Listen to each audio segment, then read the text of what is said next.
አርዕስተ ዜና። ባለፉት 24 ሰዓታት በተካሄደ የላቦራቶሪ ምርመራ 86 ሰዎች በኮሮና ሲያዙ የ7 ሰዎች ሕይወት ማለፉን የጤና ሚኒስቴር ገለጸ።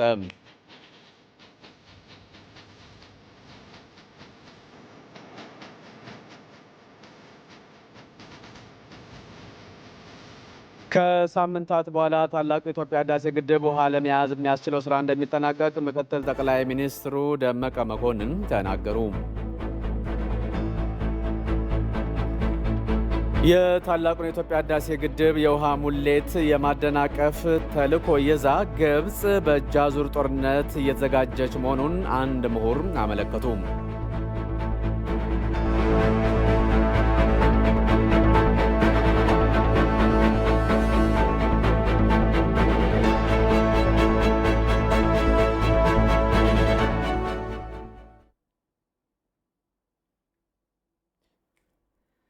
ጤና ይስጥልን። ከኢትዮጵያ ቴሌቪዥን የሰዓቱን ዜና ይዘን ቀርበናል። ከእኛ ጋር ትሆኑ ዘንድም በአክብሮት እንጋብዛለን። በምልክት ቋንቋ አስከዳሪ ኩኖ አምላክ፣ ዜናውን በመምራት ተመስገን በየነ አብረናችሁ እንቆያለን። በያላችሁበት ሆናችሁ እንዳላችሁበት ቦታ ስፋትና ጥበት ርቀታችሁን ጠብቃችሁ ይህንን የኢትዮጵያ ቴሌቪዥን ዜና እንደምትከታተሉም ተስፋ እናደርጋለን።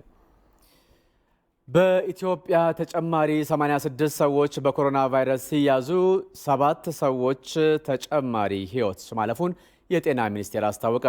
ባለፉት 24 ሰዓታት ውስጥ በተደረገው 6092 የላቦራቶሪ ምርመራ ውስጥ 86 ሰዎች በኮሮና ቫይረስ መያዛቸው መረጋገጡን ነው የጤና ሚኒስቴር ያስታወቀው። በዚህም በአጠቃላይ ቫይረሱ በምርመራ የተገኘባቸው ሰዎች ቁጥር 2020 ደርሷል። ቫይረሱ የተገኘባቸው ሰዎች 51 ወንዶች ሲሆኑ 35ቱ ደግሞ ሴቶች ናቸው። በዜግነት ደግሞ ሁሉም ኢትዮጵያውያን ናቸው። የዕድሜያቸው ክልል ደግሞ ከ7 ዓመት እስከ 82 ዓመት ውስጥ ይገኛል። ቫይረሱ በምርመራ የተገኘባቸው ሰዎች ከአዲስ አበባ 66 ሰዎች፣ ከኦሮሚያ ክልል 7 ሰዎች፣ ከትግራይ ክልል 7 ሰዎች፣ ከደቡብ ክልል 4 ሰዎች፣ ከአማራ ክልል 1 ሰው እንዲሁም በተመሳሳይ ከድሬዳዋ ከተማ አስተዳደር 1 ሰው ናቸው። በቫይረሱ ተጨማሪ የ7 ሰዎች ሕይወት ያለፈ ሲሆን ከእነዚህ መካከል 4ቱ በአስከሬን ምርመራ ቫይረሱ የተገኘባቸውም ናቸው። በአጠቃላይ በቫይረሱ ሕይወታቸው ያለፈ ሰዎች ቁጥርም 27 ደርሷል። የጤና ሚኒስቴር በሕልፈተ ሕይወታቸው የተሰማውን ጥልቅ ሐዘን ገልጾ ለቤተሰቦቻቸውም መጽናናትን ተመኝቷል። በሌላ በኩል በትናንትናው ዕለት 63 ሰዎች ያገገሙ ሲሆን በአጠቃላይ በሀገሪቱ ከበሽታ ያገገሙ ሰዎች ቁጥር 344 ነው። የበሽታው ስርጭት ተስፋፍቶም ለከፋ ችግር ከመዳረጋችን በፊት ሁሉም የህብረተሰብ ክልሎች፣ የከተማ አስተዳደሮችና ሌሎች አካላትም ወረርሽኙን ለመከላከል ስራው የበለጠ ትኩረት ሰጥተው እንዲረባረቡ ሚኒስቴሩ አሳስቧል።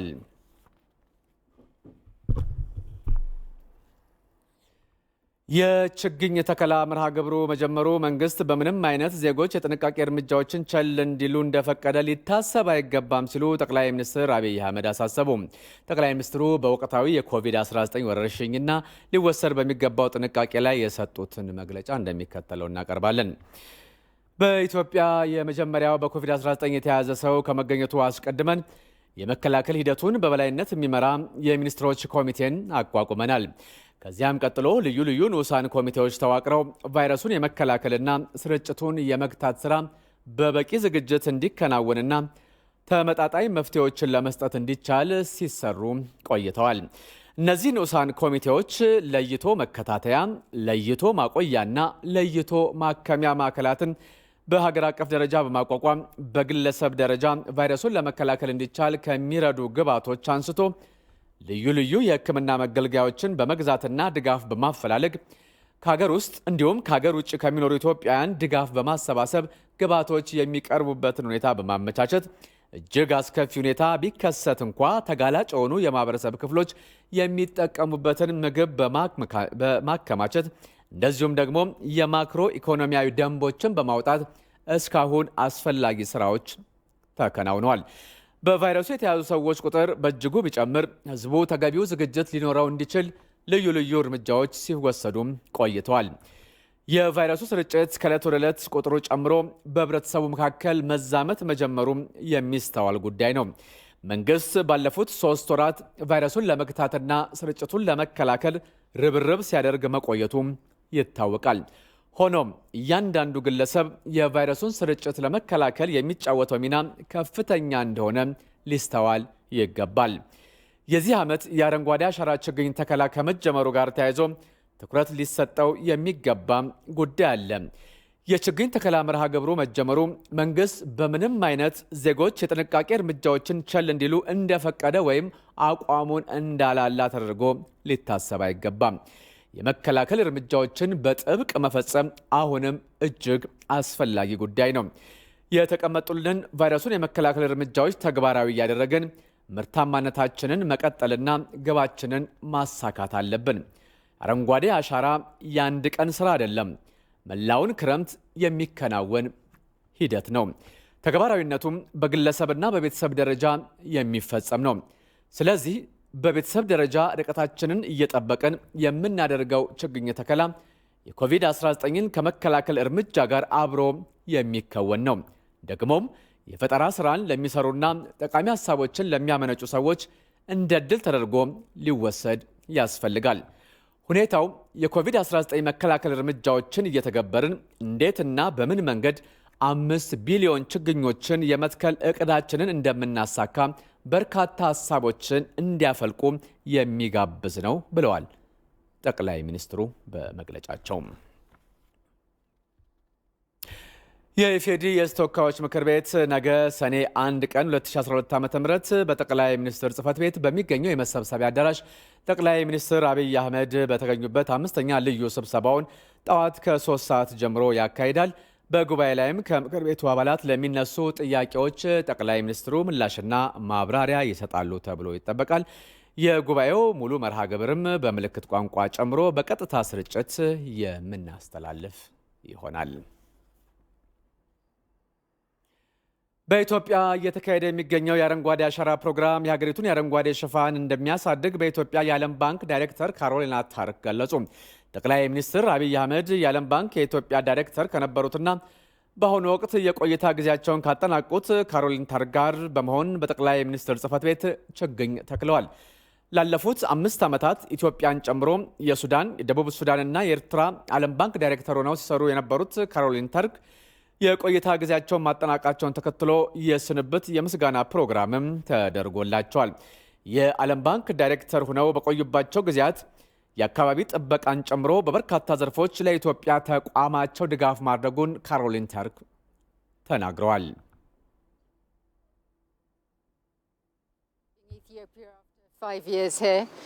በኢትዮጵያ የነበረኝን የ5 ዓመታት ጥሩ ቆይታ አጠናቅቄ ልሄድ በመሆኔ ሐዘን ተሰምቶኛል። ነገር ግን በመጨረሻ ጊዜ ይህንን ችግኝ የመትከል እድል በማግኘቴ ደስ ብሎኛል። የኢትዮጵያ መንግስት የአረንጓዴ አሻራ ፕሮግራሙን የበለጠ እያሳደገ እንዲሄድ እመኛለሁ። ይህ ለሀገሪቷ ትልቅ ጥቅም አለው። የዓለም ባንክ የአካባቢ ጥበቃ ላይ ድጋፍ ሲያደርግ ቆይቷል። በቀጣይም ወደ ኢትዮጵያ ስመጣ አዲስ አበባን ጨምሮ በመላ ሀገሪቷ ችግኞች አድገው ትልቅ ለውጥ እንደማይ ተስፋ አደርጋለሁ። ባለፉት የለውጥ ጊዜያት አካታች እድገትን ማምጣት የሚያስችሉ ለውጦች በኢትዮጵያ መመዝገቡን የተናገሩት ካሮሊን ታርክ መንግስት አሁንም ይህንን አጠናክሮ እንዲያካሂድ ምክራቸውን ለግሰዋል። I think the government of Ethiopia has made tremendous progress over the last year and a half in ባለፈው 1 ዓመት ተኩል የኢትዮጵያ መንግስት አካታች እድገት ማምጣት የሚያስችሉ የማሻሻያ ስራዎች በማከናወኑ ለውጥ ማምጣት እንደቻለ አስባለሁ። ጊዜው ለዓለም ኢኮኖሚ አስቸጋሪ ወቅት ነው። ኢትዮጵያም በኮሮና ቫይረስ ወረርሽኝ ምክንያት ኢኮኖሚዋ መቀዛቀዝ አጋጥሞታል። ነገር ግን መንግስት አሁንም ቀድሞ በነበረበት ሁኔታ የማሻሻያ ስራውን እንዲቀጥል እመክራለሁ። ይህ በአጭር ጊዜ ውስጥ ዓለምን ከገጠማት ፈተና ለማገገም እድል ይፈጥራል። ሪፖርተራችን አስማማው አየነው እንደዘገበው የዓለም ባንክ የኢትዮጵያ ዳይሬክተር የነበሩት ካሮሊን ታርክ በቆይታቸው በኢትዮጵያና በተቋሙ መካከል ያሉ ትብብሮች እንዲያድጉ ትልቅ ሚናን መጫወታቸውን የገንዘብ ሚኒስትሩ አህመድ ሺዴ ተናግረዋል። ካሮሊን ታርክ አሁን ጊዜያቸውን ጨርሰው ወደ ሌላ ሀገር የተሰናበቱ ነው የሚገኙት። በዚህ 5 ዓመት በሷ የኢትዮጵያ የዓለም ባንክ ዋና መስሪያ ቤት ኃላፊ በሆኑበት ጊዜ በዓለም ባንክና በኢትዮጵያ መንግስት መካከል ያለው ዘርፈ ብዙ ትብብር በከፍተኛ ደረጃ ያደገበት ነው። በተለይ ባለፉት 2 ዓመታት የሪፎርም ፕሮግራማችንን በኢኮኖሚና በልማት በከፍተኛ ደረጃ ሲደግፉ ቆይተዋል። በበጀት ሰፖርት፣ በሴክተር በጀት ሰፖርት፣ እንዲሁም በተለያዩ የመሰረተ ልማት ፕሮጀክቶች፣ የማህበራዊ ልማት ፕሮጀክቶች እንዲሁም የሶሻል ፕሮቴክሽን ፕሮግራሞች ላይ በከፍተኛ ደረጃ ሲያግዝ ቆይቷል።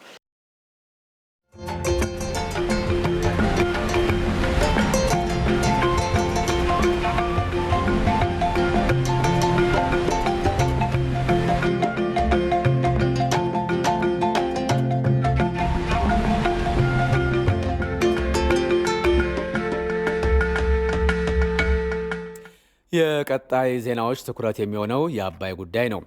ከሳምንታት በኋላ ታላቁ የኢትዮጵያ ህዳሴ ግድብ ውሃ ለመያዝ የሚያስችለው ስራ እንደሚጠናቀቅ ምክትል ጠቅላይ ሚኒስትሩ ደመቀ መኮንን ተናገሩ። ምክትል ጠቅላይ ሚኒስትሩ የታላቁ የኢትዮጵያ ህዳሴ ግድብ ግንባታን ጎብኝተዋል። ኢዮ ሞገስ ተከታትሎታል። ከ9 ዓመታት በፊት ተጀምሮ አሁን ላይ 74 በመቶ የደረሰው ታላቁ የኢትዮጵያ ህዳሴ ኤሌክትሪክ ኃይል ማመንጫ ግድብ ግንባታ ከሳምንታት በኋላ ውሃ ለመያዝ የሚያስችለውን ስራ ጨምሮ ሌሎች የኤሌክትሮሜካኒክና የሲቪል ግንባታ ስራዎች አሁንም እንደቀጠሉ ናቸው። ታዲያ አሁን ላይ ግንባታው የደረሰበትን ደረጃ ለመጎብኘት ምክትል ጠቅላይ ሚኒስትር ደመቀ መኮንንና ሌሎች ከፍተኛ የመንግስት የስራ ኃላፊዎች በስፍራው ቅኝት አድርገዋል። ምክትል ጠቅላይ ሚኒስትሩ በስፍራው ያደረጉትን ጉብኝት እንዲሁም የተደረገላቸውን ገለጻ መነሻ በማድረግ አሁን ላይ እየተከናወኑ ያሉ ተግባራት ግድቡን ወደ ወሳኝ ምዕራፍ የሚያሸጋግረው ውሃ የመያዝ ተግባር ለመከወን ማስተማመኛ የሰጠ ነው ብለዋል።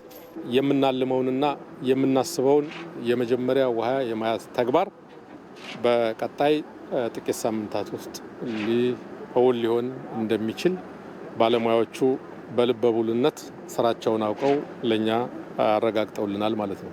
ይሄ አንድ ወሳኝ ምዕራፍ ነው። ዋናው ነገር ውሃ ከያዙ በኋላ ደግሞ ለሚቀጥለው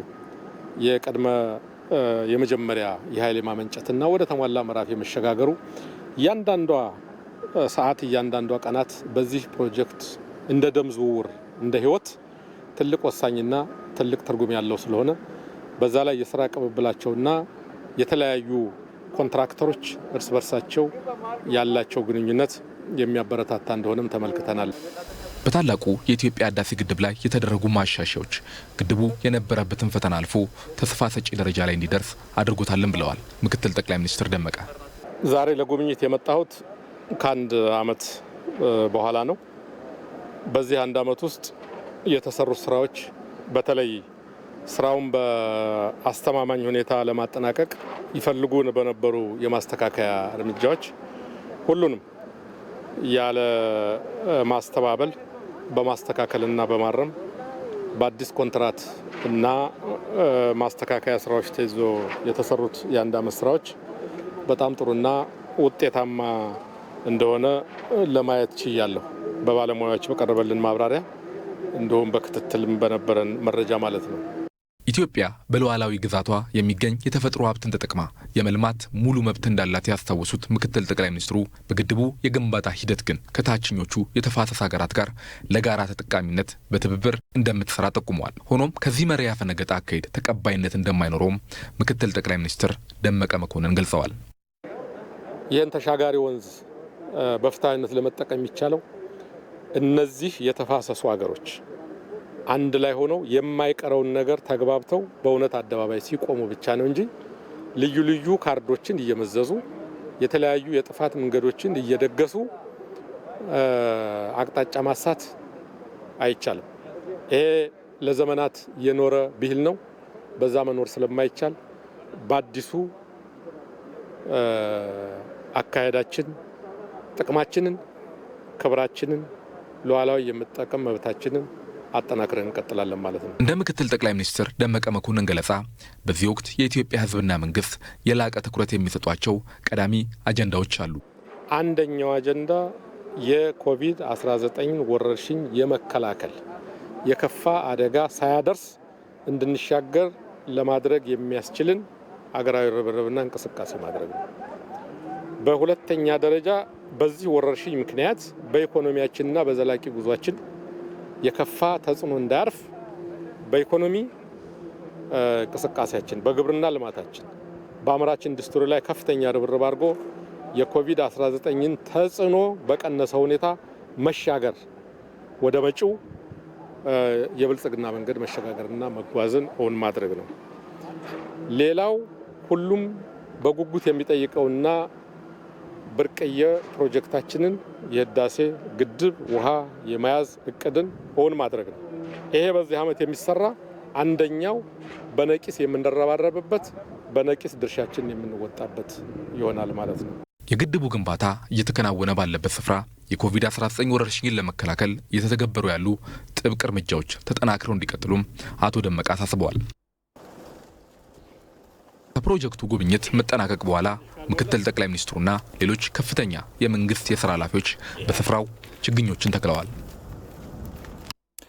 በዚሁ ጉብኝት ላይ የተሳተፉት የውጭ ጉዳይ ሚኒስትሩ ገዱ አንዳርጋቸው የታላቁ የኢትዮጵያ ህዳሴ ግድብ ግንባታ ከባለፉት ዓመታት በተሻለ ተስፋ ሰጪ ደረጃ ላይ ደርሷል ብለዋል። እኔ እዚህ የመጣሁት ከ4 ዓመት ወይም 5 ዓመት በፊት ይመስለኛል። ያኔ በእርግጥ ያኔም ስራው በጥሩ ሁኔታ ተጧጥፎ እየተሰራ የነበረበት ሁኔታ ነው የነበረው። ነገር ግን አሁን በመመለከትበት ጊዜ ከፍተኛ የሆነ ልዩነት አይቻለሁ። ያኔ ከሞላ ጎደል የሲቪል ስራው ላይ ነበር እየተሰራ የነበረው። አሁን የኤሌክትሮ መካኒካል ስራዎችም የሲቪል ስራውም ጎን በጎን በጥሩ ሁኔታ እየተፋጠነና ምናልባትም አባይ ወደ ብርሃን ምንጭነት በተግባር የሚቀየርበት ጊዜ እየቀረበ መሆኑን ነው የተመለከትኩት። የውሃ መስኖና ኤነርጂ ሚኒስትሩ ዶክተር ኢንጂነር ስለሺ በቀለ በቀጣይ ወር ግድቡ ውሃ ለመያዝ የሚያስችሉ ቀሪ ተግባራት በፍጥነት እየተከናወኑ መሆናቸውን ነው የተናገሩት።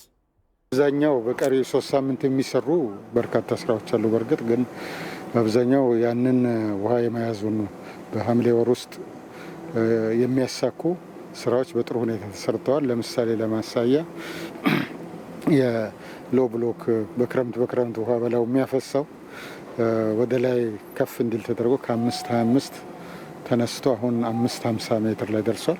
5.60 ላይ ነው የሚቆመው ለመጀመሪያው ለ4.9 ቢሊዮን የመያዝ ማለት ነው።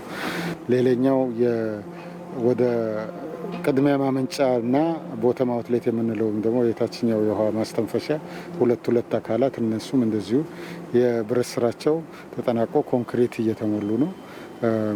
ያ ማለት እንግዲህ በሮቹ ከላይ ውሃው ወደ እነኚህ ውሃ ማስተላለፊያዎች የሚያስገባው ተሰርቶ እንደተጠናቀቀ ውሃው መያዝ ይቻላል ማለት ነው። ያን ለማድረግ ታች መሬት ላይ ያለውና ውሃ በአሁኑ ጊዜ ወደ ታች የሚያስተላልፈው እንዲዘጋ ይደረጋል። ከዛ ውሃ ወደ ላይ ከፍ ይላል። ማለፊያው እንግዲህ ወደፊት ወይ በግድቡ አናት ላይ ወይንም ደግሞ በእነኚህ ውሃ ማስተላለፊያዎች ነው ማለት ነው። ሪፖርተራችን ኢዮብ ሞገስ እንደዘገበው በታላቁ የኢትዮጵያ ህዳሴ ግድብ ግንባታ የኮሮና ወረርሽኝ ለመከላከል የሚያስችሉ ጥብቅ እርምጃዎችን ተግባራዊ በማድረግ እየተሰራ እንደሆነም ነው ሚኒስትሩ ዶክተር ኢንጂነር ስለሺ በቀለ የጠቆሙት። እስካሁን ድረስ ብርቱ ጥንቃቄ የተደረገ ነው። ልክ እንደ ማንኛውም አገር ውስጥ እንደምትገባ ሁሉ ወደዚህ አዲስ የሚመጣ ሰው 14 ቀን ኳረንታይን ይደረጋል። እኛም አሁን ብዙ ሰራተኛ ወዳለበት ጋር አንገባም። እንደዚሁ በራሳችን ተከልለን ርቀታችንን ጠብቀን ነው የምንጎበኘው። ስራውን መከታተል ስለሚያስፈልግ ደግሞ ግድ ይሄን ማድረግ አለብን። ሆኖም ግን አጠቃላይ ከሰራተኛው ላይ ይሄ ችግር እንዳይከሰት ወደዚህ ሳይት አካባቢ የሚገባ 14 ቀን ኳረንታይን ሆኖ ፕሮጀክት ማኔጀሩም ጭምር ኳረንታይን ሆኖ ነው የሚገባው እና የሚገባ የሚወጣ እንደዚሁ በደንብ ቴስት እየተደረገ ነው ማለት ነው። በቀጣዩ ሳምንት ለህዳሴው ግድብ ውሃ ሙሌት የሚሆን የደን ምንጣሮ እንደሚጀመር የቤኒሻንጉል ጉሙዝ ክልል ርዕሰ መስተዳድር አሻርሊ ሀሰን ተናገሩ። ለደን ምንጣሮና ለተያያዥ ስራው ደግሞ ከ25 ሚሊዮን ብር በላይ ወጪ እንደሚደረግ ነው ርዕሰ መስተዳድሩ የተናገሩት። ኢዜአ ነው ዘገባውን ያደረሰን። አዲስ አለም ተሾመ። ለታላቁ የኢትዮጵያ ህዳሴ ግድብ ውሃ ሙሌት የሚሆን 1000 ሄክታር መሬት የደን ምንጣሮ በመጪው ሳምንት እንደሚጀምር ነው የቤኒሻንጉል ጉሙዝ ክልል ያስታወቀው። ለምንጣሮ ስራውም 300 ወጣቶች በጥቃቅንና አነስተኛ ማህበራት መደራጀታቸውም ታውቋል። ትላልቅ ፕሮጀክቶችን በፍጥነትና በጥራት ለማጠናቀቅ በትኩረት እየተሰራ መሆኑን የገለጹት የቤኒሻንጉል ጉሙዝ ክልል ርዕሰ መስተዳድር አቶ አሻዲሊ ሀሰን የታላቁ የኢትዮጵያ ህዳሴ ግድብ ግንባታም በማሳያነት ጠቅሰዋል። ግድቡም በመጪው ሐምሌ ወር ውሃ ለመሙላት በታቀደው መሰረት ክልሉ ለዚህ የሚሆን መሬት የደን ምንጣሮ ለማካሄድ ተዘጋጅቷል ብለዋል። በየወረዳው ጥቃቅንና አነስተኛ አደራጅተናል። ስፔሻሊ ደግሞ አጎራባች ለህዳሴ ቅርበት ያላቸው ወረዳዎች በስፋት ጥቃቅንና አነስተኛ እዛ አካባቢ እንዲደራጁ ስርዓት ወጣቶችን ስርዓት የሆኑ ሰዎችን በመለየት እንዲደራጁ ያደረግንበት ሁኔታ አለ። ስለዚህ 1000 ሄክታሩን ባወጣነው መመሪያ መሰረት ለጥቃቅንና አነስተኛ ሸንሽነናል። በዚህ አግባብ በሚቀጥሉት ሳምንታት ውስጥ ወደ ምንጣሮ ስራ ይገባል ማለት ነው። አቶ አሻድሌ አክለውም በጥቃቅንና አነስተኛ ከተደራጁ ወጣቶች በተጨማሪ በቀን ስራ የሚተዳደሩ ዜጎችም በምንጣሮ ስራው ይሳተፋሉ። 1000 ሄክታር ደን ለመመንጠርና ለተያያዥ ስራዎች ከ25 ሚሊዮን ብር በላይ ወጪ ይደረጋልም ብለዋል። የህዳሴ ግድብ ግንባታ ፕሮጀክት ስራ አስኪያጅ ኢንጂነር ክፍሌ ሆሮ የግድቡን ግንባታ በእቅዱ መሰረት ለማጠናቀቅ ርብርብ እየተደረገ መሆኑን ተናግረዋል። አብዛኛው ስራ መጠናቀቁን የገለጹት ኢንጂነር ክፍሌ ቀሪ ስራዎችም በተያዘላቸው ጊዜ ይጠናቀቃሉ ብለዋል። 2 ቅድመ ኃይል ማመንጫ ጄኔሬተር ተርባይኖች አሉ። እንደገና ደግሞ 11 ወይም ኖርማል ዩኒት የምንላቸው ተርባይን ጄኔሬተሮች እና ከነሱ ጋር ተያያዥ የሆኑ የብረታ ብረት ስራዎች አሉ። እነሱም በጥሩ ሁኔታ እየተሰሩ ናቸው። እንግዲህ የግድቡ ማለቅ የሚወሰነው እነኚህ የውሃ ማስተላለፊያ አሸንዳዎች ፔንስቶክ የምንለው መጠናቀቅን ይፈልጋል። እነዚህ ሲጠናቀቁ ግድቡን ማጠናቀቅ ይቻላል። የፕሮጀክቱ የግንባታ ሰራተኞች ራሳቸውን ከኮሮና ቫይረስ ጠብቀው ስራቸውን እንዲያከናውኑ እየተወሰዱ ስላሉ እርምጃዎችም ኢንጂነር ክፍሌ አስረድተዋል።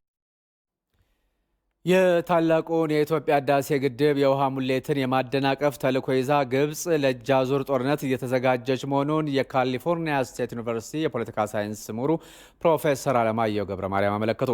ፕሮፌሰር አለማየሁ የአጭር ጊዜ ስልታዊ ግብ ያሉት የጦርነት ተልዕኮ ዝግጅት በመጀመሪያው ምዕራፍ ላይ እንዳለም ነው የጠቆሙት። ፕሮፌሰር አለማየሁ በዚህ ጉዳይ ላይ ያሰፈሩትን ሀተታ ሰለሞን ገዳ ተመልክቶ እንደሚከተለው አጠናቅሮታል።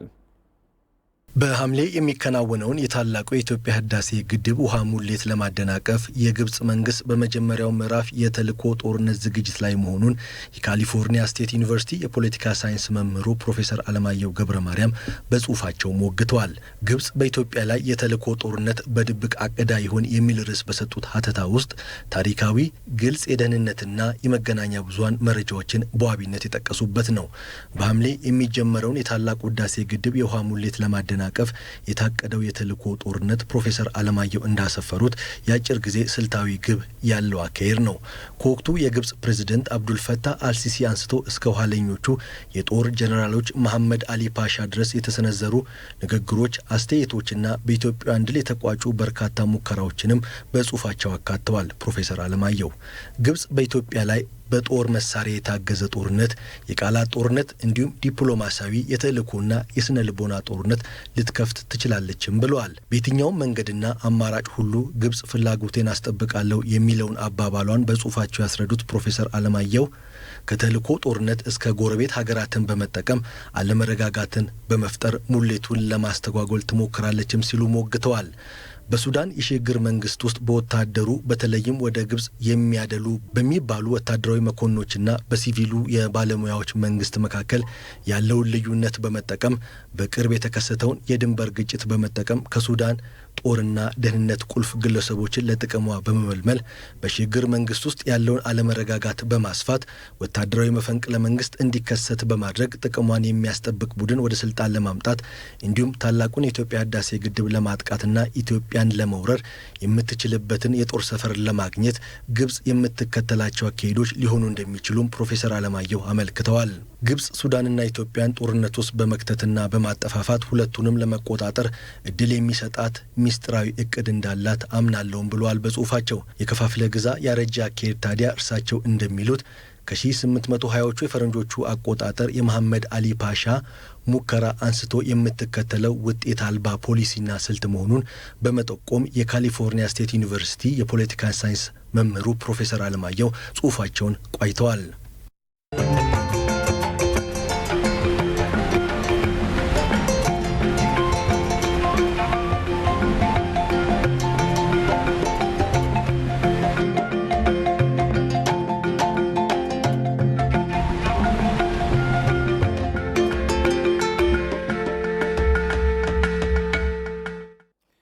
ይህ የኢትዮጵያ ቴሌቪዥን ነው።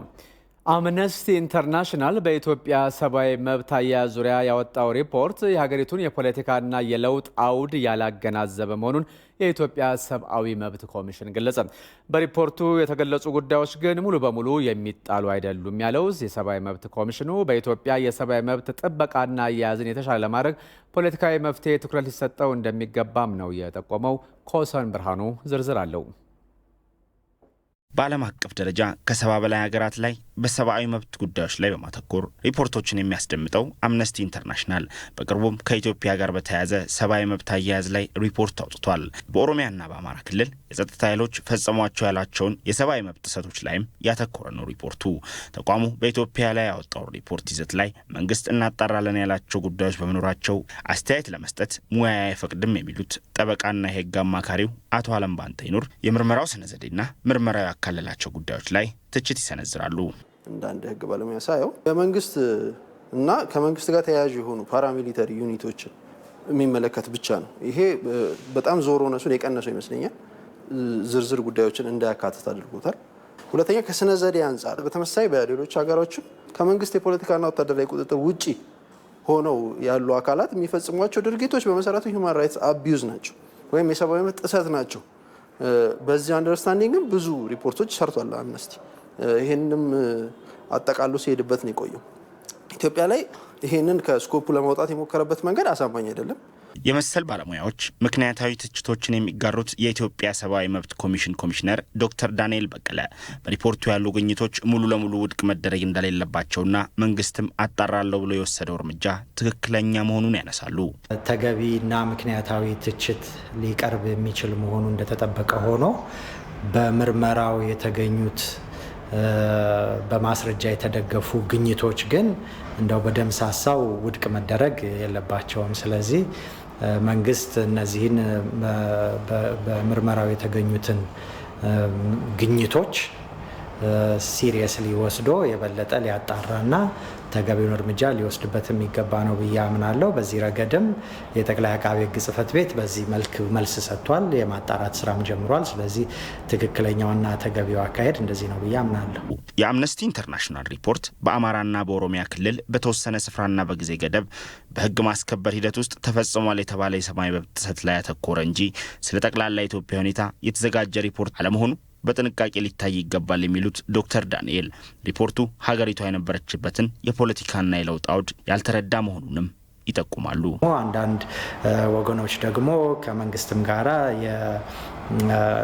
የትጥቅ ትግል ደረጃ የገቡ መሆኑ ይታወቃል። ስለዚህ በእነዚህ ግጭቶች ውስጥ በተወሰነ መልክ በታጠቁት ቡድኖች አማካኝነት ብዙ ሰዎች ህይወታቸው ጠፍቷል። የመንግስት ባለስልጣናትም እንዲሁ ሌሎች ሲቪል ሰዎችም በብዛት ተገድለዋል።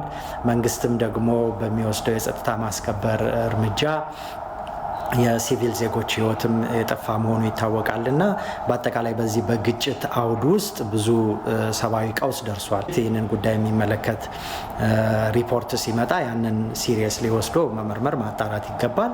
በሌላ በኩል ደግሞ ማንኛውም አይነት ሪፖርት ከተገቢና ምክንያታዊ ትችት በላይ ሊሆን አይችልምና ሪፖርቱ ይህንን ጠቅላላ ነባራዊ ሁኔታና ችግሩ የተከሰተበትን አውድ በአግባቡ ባለማንጸባረቁ የተነሳ ተገቢና ምክንያታዊ የሆነ ትችት ቢቀርብበት ብዙም አስገራሚ አይደለም። የሰብአዊ መብት ኮሚሽን በሰብአዊ መብት ጥበቃና አያያዝ ዙሪያ አሁን እየሰራ ካለው በተጨማሪ ትርጉም ያለው ስራ ለመስራት የተቋሙን አቅም መገንባትና በበጀት እንዲሁም በአሰራር ነፃነቱን ለማረጋገጥ ስራዎች እየተሰሩ መሆኑንም መረጃዎች ያሳያሉ። የቀጣይ ዜናዎች ትኩረት ደግሞ የኮሮና ቫይረስ ይሆናል። ጠቅላይ አቃቢ ሕግ አዳነች አቤቤ በቴምፕል ኦፍ ጋድ ቤተክርስቲያን ማቆያ ላሉ ዜጎች የሚውል የአልባሳት የንጽህና መጠበቂያና የምግብ ድጋፍ አደረጉም። በቤተክርስቲያኒቱ በኩል የኮሮና ቫይረስ በሽታ ለመከላከል 200 የጎዳና ተዳዳሪዎች ድጋፍ እየተደረገላቸው ነው የሚገኘው። ዝርዝሩ የሜሮን በረዳ ነው። በሀገሪቱ የኮሮና ቫይረስ በመግባቱ ሳቢያ የጎዳና ልጆችን በመሰብሰብ በቴምፕል ኦፍ ጋድ ቤተክርስቲያን አማካኝ 200 ልጆች የመጠለያ የልብስና ሌሎች አገልግሎቶችን ሲያገኙ ቆይተዋል። ይህ አገልግሎትም እንደሚቀጥል ፓስተር ኤልያስ እንዳለ ይገልጻሉ። ሁለንተናዊ አገልግሎትን እየሰጠን ነው። አሁንም እያለ ነው።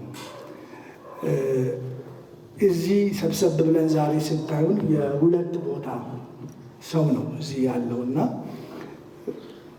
ጊዜው አሁን ወደ 3 ወር ነው እየሆነ ያለው። ቀላል ጊዜ አይደለም።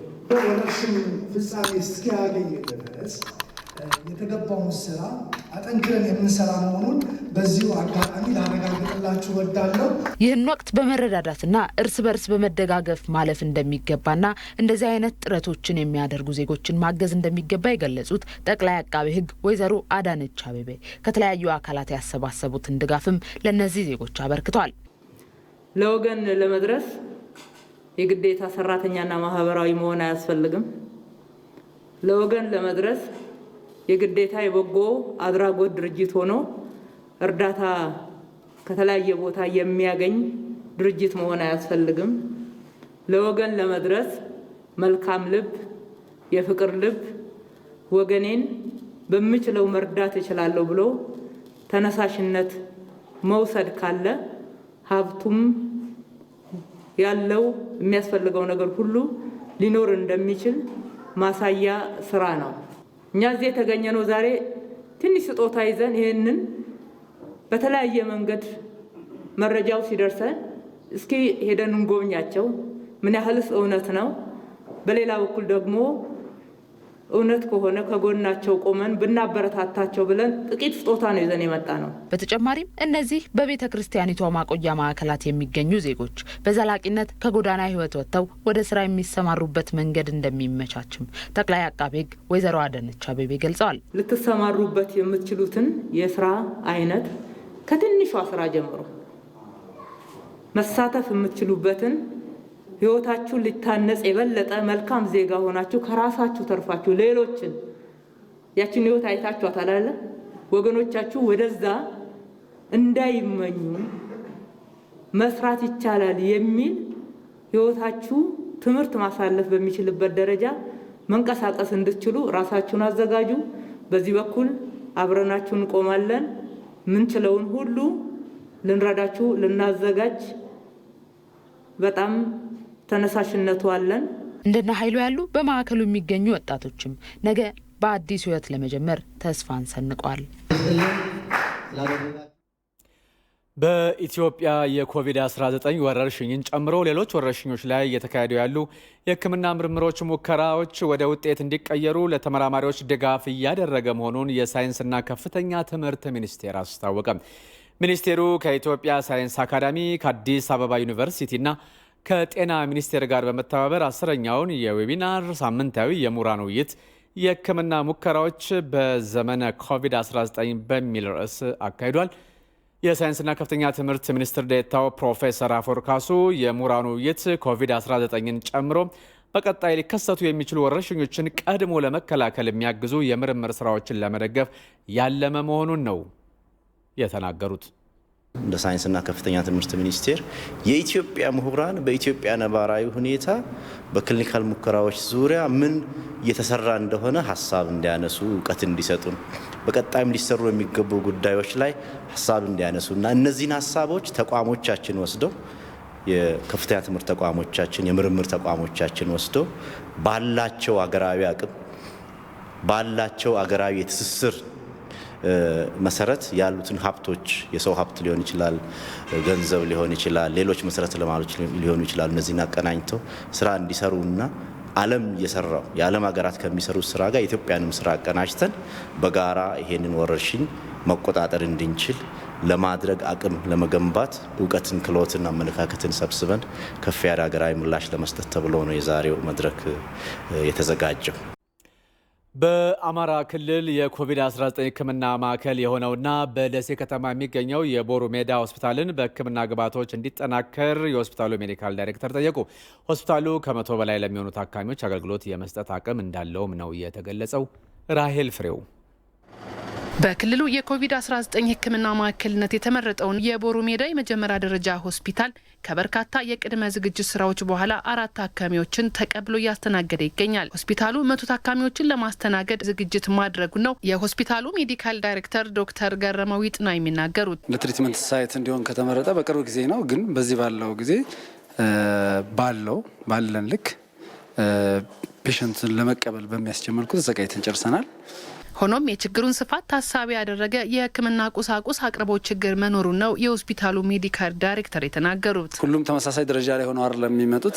ክሪቲካል የሆኑ ፔሸንቶች ወይም ኢንቴንሲቭ ኬር ዩኒት አይሲዩ አድሚት መደረግ ያለባቸው ፔሸንቶች የሚሆኑ እቃዎች ጉድለት አለ። ለምሳሌ ሜካኒካል ቬንቲሌተር የመሰሉ ነገሮችን አሁን ከአካባቢ ካሉ ሆስፒታሎች ለማምጣት እየሞከር ነው። ከክልል ካለው ጤና ቢሮ እነዚህ ግብአቶች እንዲሟሉልን እየጠበቅን ያለ ነው። የሆስፒታሉ ስራ አስኪያጅ አቶ ሲሳይ ተበጀ በበኩላቸው በወር ከ12000 በላይ የሚሆኑ አገልግሎት ፈላጊዎችን ያስተናግድ የነበረው የቦሩ ሜዳ ሆስፒታል በኮቪድ-19 ማዕከልነት ሲመረጥ በተቋሙ ቀድሞ ይሰጡ የነበሩ ሌሎች የጤና አገልግሎቶች በትምህርት ቤትና በተመሳሳይ የጤና ተቋማት የሚሰጡበት አሰራር መዘርጋታቸውን ገልጸዋል። በተመላላሽ ሕክምና አገልግሎት የሚያገኙት በትምህርት ቤት ላይ የሚያስፈልጉትን ፋሲሊቲዎች አሟልተን ይህን ብቻ አይደለም። ኩታበር ጤና ጣቢያ ላይ የእናቶችና ህጻናት የወሊድ አገልግሎቱ ሙሉ በሙሉ የኛ ጋር ያሉ መሳሪያዎችን እና አልትራሳውንድን የመሳሰሉ ወስደን እዛ አገልግሎቱን እንዲያገኙ ያደረግንበት ሁኔታ አለ።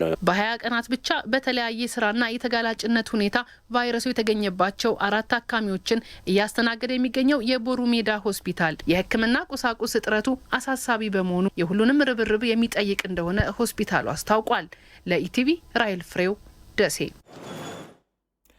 መቱ ዩኒቨርሲቲ የኮሮና ቫይረስን ለመከላከል የሚረዱ የተለያዩ ተግባራትን በማከናወን ላይ መሆኑን አስታወቀ። ዩኒቨርሲቲው ከሚያከናውናቸው የመከላከል ስራዎች የእጅ ንጽህና መጠበቂያ ሳኒታይዘር ማምረትም ይጠቀሳል። በስፍራው የሚገኘው ሪፖርተራችን ሚፍታ አብዱልቃድር ተጨማሪውን ልኮልናል።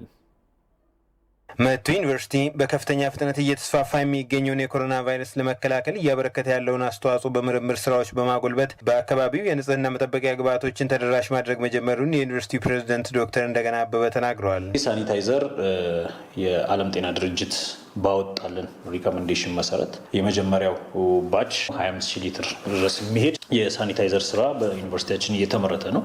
ይሄ ቀጣይነት ይኖረዋል። ቀጣይነት ደግሞ በሽታውን ለመከላከል የሚያግዙ ሌሎች ተግባራትን አስፍቶ ለመስራት መታቀዱን የዩኒቨርሲቲው ፕሬዝዳንት ተናግረዋል። ፈሳሽ ሳሙናዎች የሚያመርት አንድ ፕሮጀክት አለን። እሱን በደንብ በጽህፈት ቤታችንም በኩል በምርምርም በኩል በአካዳሚክም በኩል ሁሉንም በጆይንት እንደግፍና እሱን ሞር እንሄድበታለን። ያ ፕሮጀክት ከዛ በኋላ ፕሮባብሊ ወደ ኢንዱስትሪም ሊያድግ ስለሚችል ለዩኒቨርሲቲውም እንደ ገቢ ማስገኛ ሊሆን ይችላል ወደፊት። ፓራሊ የሕክምና ማዕከል ከሆነ የመመርመሪያ ወይ ደግሞ ቴስቲንግ ሴንተር ያስፈልጋል። ቴስቲንግ ሴንተሩን በመቱ ካርሎ ሆስፒታል ውስጥ ከመቱ ካርሎ ሆስፒታል ጋር በመተባበር የራሳችንን አስተዋጽኦ በማድረግ በቀን 180 ሰዎችን ሊመረምር የሚችል እያዘጋጀን ነው። የንጽህና መጠበቂያውን በማምረት ስራ ላይ የተሰማሩት የዩኒቨርሲቲ መምህራን በበኩላቸው ቫይረሱን ለመከላከል እየተደረገ ያለውን ስራ ከግብ ለማድረስ በጋራ በመስራት ላይ እንደሚገኙ ተናግረዋል። በአሁኑ ሰዓት ወደ 6000 አካባቢ በቦትል ደረጃ ሞልተን ጨርሰናል ማለት ነው። ታርጌታችን ወደ 25000 ነው።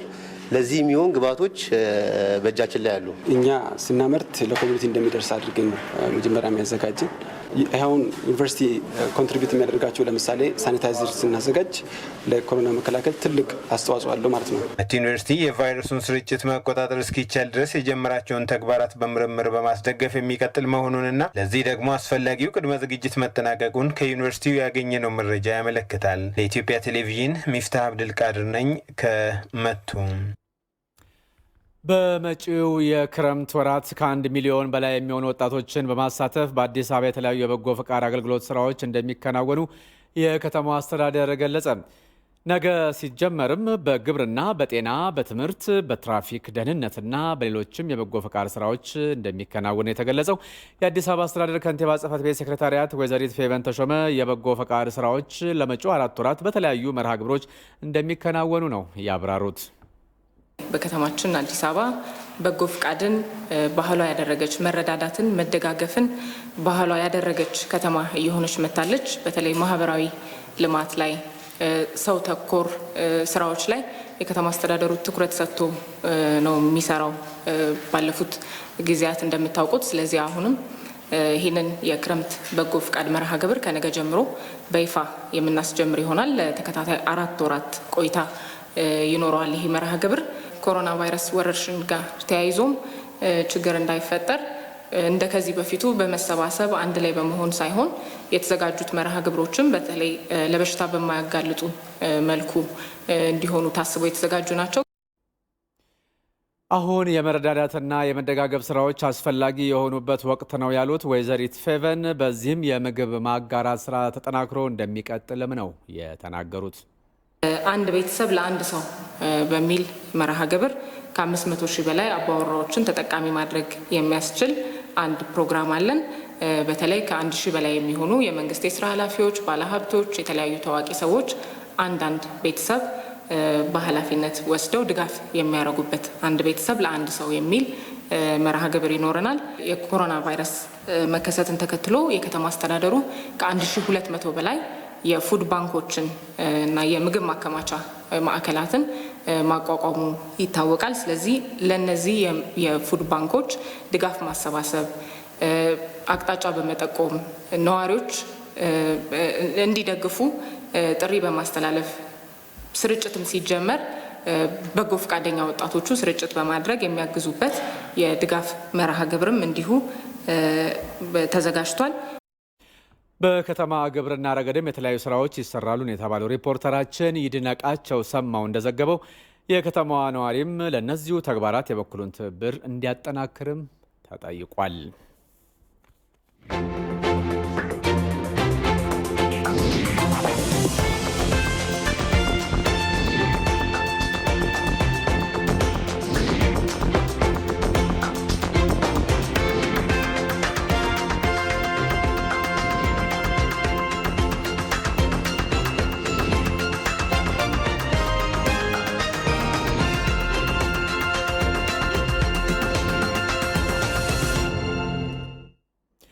የድሬዳዋ ዩኒቨርሲቲ በአስተዳደሩ በሚገኙ የተለያዩ አካባቢዎች በምርምር የታገዘ የአካባቢ ጥበቃ ስራዎችን ለመስራት ማቀዱን አስታወቀ።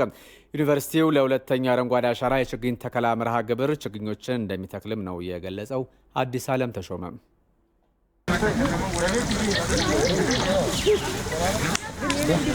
ለሁለተኛው ሀገር አቀፍ የአረንጓዴ አሻራ የችግኝ ተከላ መርሃ ግብር በድሬዳዋ ዩኒቨርሲቲ ከ50 ሺህ በላይ ችግኞችን ለመትከል ታቅዶ ወደ ተግባር ተገብቷል። ዩኒቨርሲቲው የሚያካሄዳቸው የተለያዩ የምርምር ስራዎች በሚፈለገው ደረጃ ማህበረሰቡ ጋር ካለመድረስ ጋር ተያይዞ የሚነሱ ቅሬታዎችን ለመፍታትም ዩኒቨርሲቲው እየሰራ መሆኑን አስታውቋል።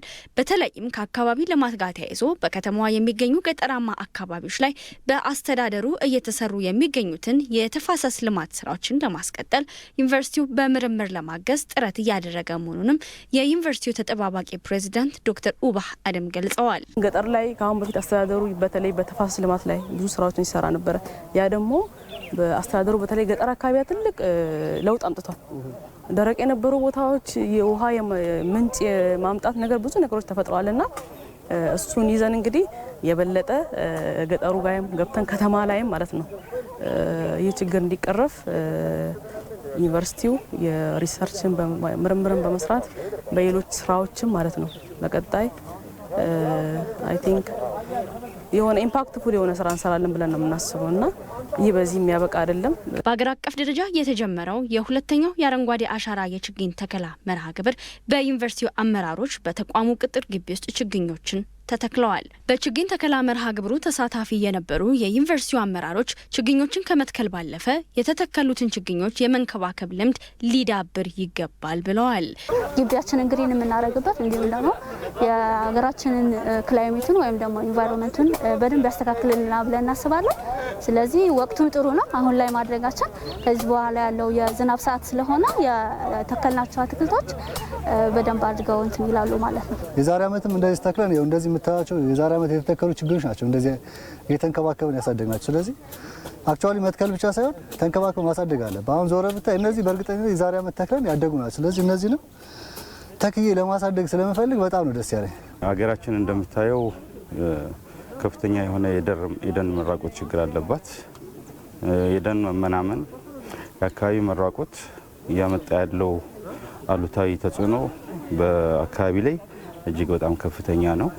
ይሄን ለመከላከል ይሄን ስጋት ይሄን አደጋ ለመቀነስ ማንኛውም ኢትዮጵያዊ ዜጋ አሁን መንግስት ያወጣውን የግሪን ወይም የአረንጓዴ አሻራ ፕሮግራም መሳተፍ አለበት። በዩኒቨርሲቲው በተካሄደው የችግኝ ተከላ መርሃ ግብር የዩኒቨርሲቲው ከፍተኛና መካከለኛ አመራሮች እንዲሁም የጸጥታ አካላት ተሳታፊ ሆነዋል ሲል የዘገበው የድሬዳዋ አስተዳደር መንግስት ኮሚኒኬሽን ጉዳዮች ቢሮ ነው። በኦሮሚያ ክልል ርዕሰ መስተዳደር ሽመልስ አብዲሳ የተመራ ከፍተኛ የክልሉና የፌዴራል የመንግስት ባለስልጣናት ቡድን በክልሉ በምርት ሂደት ላይ ያሉ ፋብሪካዎችን ጎበኘ። አመራሮቹ በቃሊቲ በሞጆና በአዳማ የሚገኙ የተለያዩ ፋብሪካዎችን ነው የጎበኙት። ቀርጫነሽ ቡና ማበጠሪያ፣ ቡና ስክሪፕቶ ፋብሪካ እንዲሁም የአዳማ ቆርቆሮ ፋብሪካ ከተጎበኙት መካከል ሲሆኑ የፋብሪካዎቹ ባለቤቶች የውጭ ምንዛሬ እጥረትና የብድር ችግሮች እንዲፈቱ ጠይቀዋል። ህገወጥ ንግድን መቆጣጠር አለመቻልና በሀገር ውስጥ የሚመረቱ ምርቶችን በብዛት ከውጭ ማስገባት ለሀገር ውስጥ ባለሀብት ትልቅ ጫና እየፈጠረ ነውም ብለዋል። ተጨማሪ የማስፋፊያ ቦታ እንዲሰጣቸው ተደጋጋሚ ጥያቄ ቢያቀርቡም እንኳ ምላሽ እንዳላገኙ ነው ለርዕሰ መስተዳድር ሽመልስ አብዲሳ የነገሯቸው። የኦሮሚያ ክልል ርዕሰ መስተዳድር ሽመልስ አብዲሳ በበኩላቸው በባለሀብቶች የቀረቡ ችግሮች በተቻለ መጠን ለመፍታት መንግስት ይሰራል ብለዋል። በምክትል ርዕሰ መስተዳድር ማዕረግ የኦሮሚያ ክልል ኢኮኖሚ ክላስተር አስተባባሪ ወይዘሮ ጫልቱ ሳኒ በበኩላቸው የባለሀብቶቹ ጥያቄ መፍትሄ ሳያገኝ የቆየው ቀደም ባሉ ጊዜያት በነበሩት የአመራር ክፍተቶች መሆኑን ጠቁሟል። ሪፖርተራችን ንብረት የተሆነ እንደዘገበው ቀጣይ ጥናቶችን መሰረት በማድረግ ባለሀብቶች የሚያነሷቸው ችግሮች እንደሚፈቱም ነው ወይዘሮ ጫልቱ የተናገሩት።